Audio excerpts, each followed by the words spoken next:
All right, guys, what's up? As you can see, this rusty piece of, I'm just kidding. This is my good friend Robert's 57 Chevy, and he's going to give us a little tour. And it's a very unique car, and I'll let him say more about it. Hey everyone, it's Robert from Sidestep Adventures. Today I'm with my boy Omar, and we're going to take a look at my 1957 Chevrolet. So come on, let's take a look at it. So this is a 1957 Chevrolet. I think it's a 150. I've called it a 210 before, and some people told me not a 210, it's a 150. So pretty sure it's a Chevrolet 150. It's a four-door Chevy. Nobody likes four doors. I do, but there's something pretty special about this car, and we're going to get to that in a minute. But first, let me show it to you. So I paid $500 for this car, I'm not ashamed to say. I actually bought it in a junkyard. It was sitting flat on the ground, no engine, no transmission. All the glass was bad. It did have a windshield in it that I kicked out when I got it down here to my shop. And it's just been a dream of mine to put this car together and have a rusty bucket to cruise around in. So let's show you what I'm working on right now. So I've got a floor pans. There's no floors in this car. It's totally rusted out, and I'm patching it with just floor pan pieces. Got a new rocker panel welded in, and a dog leg here. And there's also a dog leg right here that's been welded in. Now both my friend George, who is a master welder, and myself, who's a bubblegum welder, have welded on this car, but it's a really fun project to put together. So let's walk over here. I had to cut this fender right here, actually, because the fender, all the bolts were rusted on it. So when I was trying to take it apart, every single bolt just spun around in there. So I was like, you know what? I just cut the fender and we'll weld it back on. And it'll just kind of add to the story and the look of the car, because this isn't going to be any beauty queen. But the cool thing's over here.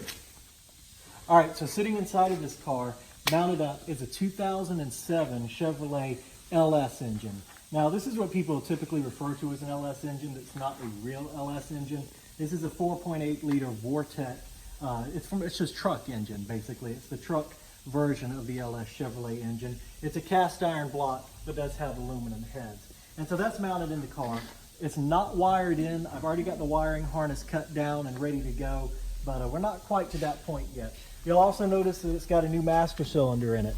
It's going to be a boosted master cylinder for power brakes, for safety and modernization. I've already put disc brakes on the front of the car. That was conversion kit that I bought off of eBay probably, but it's a pretty good conversion kit.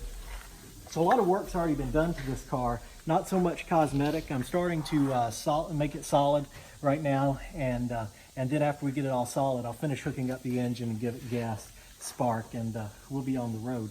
And I got to give a shout out to Just Chevy Trucks that reworked the wiring harness for me on this engine. They took a stock wiring harness and turned it into a standalone engine harness for this that takes only 3 wires to hook up. So it's super easy to put this engine in. And if you've got a more complete car, it's even easier. But 3 wires, and this engine will be ready to run, and gas, of course, which we'll work on that. So let's go around this way. So I went a little roadkill style with this car and wrote myself out a list of what I need to get this car on the road. We need brakes, which that's 50% done. I've got to rebuild the back brakes still. Front brakes are done. Got to put a gas tank on that. More of that in just a minute. Wire the engine and wire the car. We already talked about that. Mount the gas pedal, because this is a fly-by-wire engine. It's not a cable pedal. Floor pans, we're working on that right now. New tie rods, I've got them, haven't installed them yet. I need to have a drive shaft built. This does have a 4L60E transmission mated with the engine that's in there. It needs glass. I'm going to put a windshield in it for now. Door glass we'll worry about later. I've got to swap out for an oil pan because the stock oil pan hangs just a little low under the car.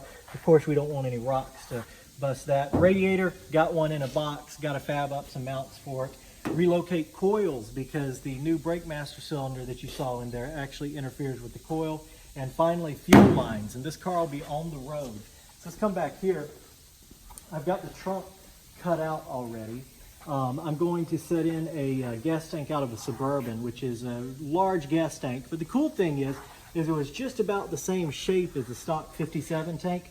So I welded in some new straps because the originals were gone. And I'm just going to build the trunk up a little bit because I don't need all the trunk space for what I'm going to do with this car. But I'll have a massive gas tank that already has the electric fuel pump I need in it. And so I'll be ready to take long trips in this car.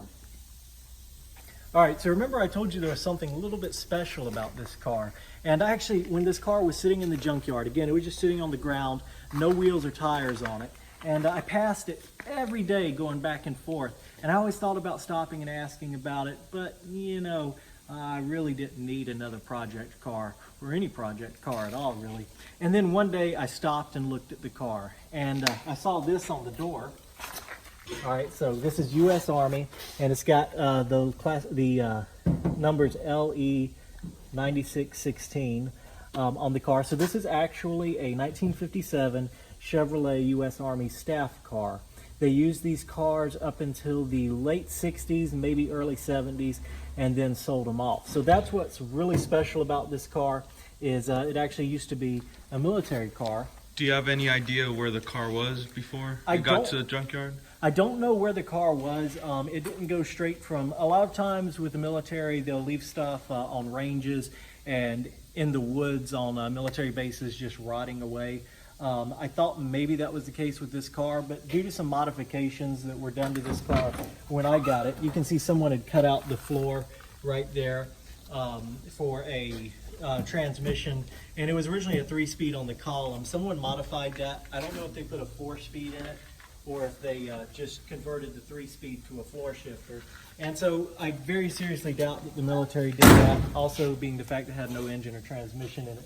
Someone had the car and did some modifications to it after it was a military car. Sounds like every guy's project, they just lose interest. Right, exactly. And I came really close to doing the same thing with this car, losing interest, selling it off, passing the problem on to somebody else. And then one day I just got in here, and in an hour, George and I fixed that side of the car, put in the new rocker panel, and made a lot of progress on it because this sat for a long time.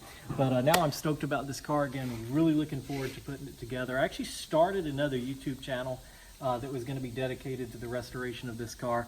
Obviously, I didn't do anything with it, so I'm really happy to be able to show it off on my boy Omar's channel, which you need to subscribe to if you're here from Sidestep Adventures.